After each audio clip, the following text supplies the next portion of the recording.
Сәлеметсіздер ме, тыңдарман? Құрметті мүмін мұсылмандар. Бүгінгі таңда біз сіздермен жәннатқа кірмейтін 8 адам туралы айтатын боламыз. Яхия бин Аксама өсекші сиқыршыдан да жаман. Өйткені сиқыршының 1 ай бойы жасайтынын өсекші 1 сағатта жасап тастайды деп айтқан. Тағы да былай айтылған: өсекшінің амалы шайтанның қастығынан да қауіпті. Өйткені шайтан жасырын айдап салады, ал өсекші ашық түрде әрекет етеді. Расында Алла тағала отын тасушы деп айтқан. Мүфәссирлердің, Құранды түсіндірушілердің көпшілігі асылында өсекші отын тасушы болып табылады деген. Неге тек намима, яғни өсекші? Өйткені өсекші ұрыс керіс пен соғыстың себепшісі әрі тозақ отын жандырушы. Аксам бин Сайфи былай айтқан: қарабет болғандар 4-еу, олар өсекші, өтірікші, борышкер және жетім. Гутуб бин Габдулладан, ол кісіге Алланың рахмы болсын, былай келтірілген: бір адам бір ғұламадан 7 сөз туралы сұрауға келіпті. Оған келіп: мен саған келдім, енді маған аспан туралы айтып берші. Аспаннан не ауыр? Жер туралы айтып бер. Жерде не кең? Маған тас туралы айт. Тастан не қатты? Маған от туралы айт. Оттан не ыстық? Маған қатты суық туралы айт. Одан не суық?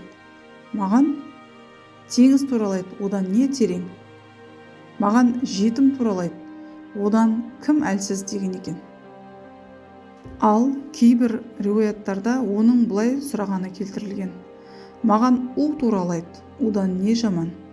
Ғалым әлгі адамға былай жауап беріпті: жақсы адамдарға жабылған жала аспаннан да ауыр, шыншыл сөз жерден де кең, жүрек разылығы теңізден де терең, дене сараңдығы оттан да ыстық, адам қажеттілігін өтемеу қатты суықтан да суық.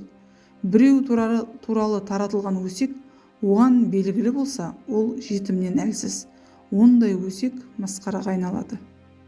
Басқа бір риуаятта өсек удан да жаман, яғни удан да зиянды делінген екен.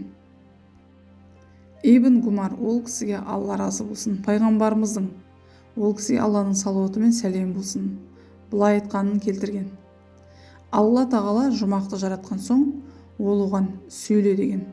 Сонда жұмақ: кімде-кім маған кірсе бай болады әрі құтылады деп айтқан. Алла тағала былай айтқан екен: өзімнің ұлылығым әрі құдіретіммен ант етемін, саған 8 адам кірмейді.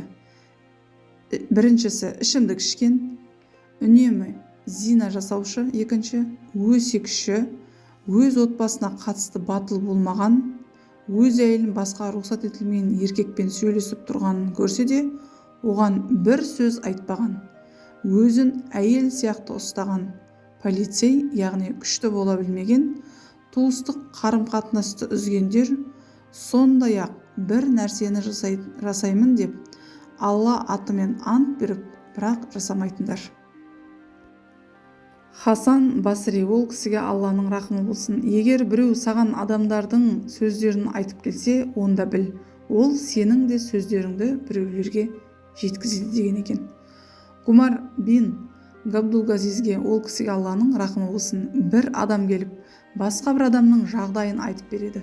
Сонда Гумар, оған Алланың рахмы болсын, былай айтқан екен: егер сен жалғаншы болсаң, онда сен туралы келесі аятта былай айтылған: бұзық біреу хабар келтірсе, оны анықтаңдар, әйтпесе білмей бір елге кесірлерің тиіп, істегендеріңе өкінесіңдер. Ал егер сен шындықты айтсаң, онда сен туралы келесі аятта былай айтылған: өте айыптағыш өсек тасығышқа да, егер сен қаласаң, біз сені кешіреміз. Сонда әлгі адам: уа тақуалардың әміршісі, сенің кешіргеніңді қалаймын, ендігәрі мұндай істерге бармайтын боламын деген екен.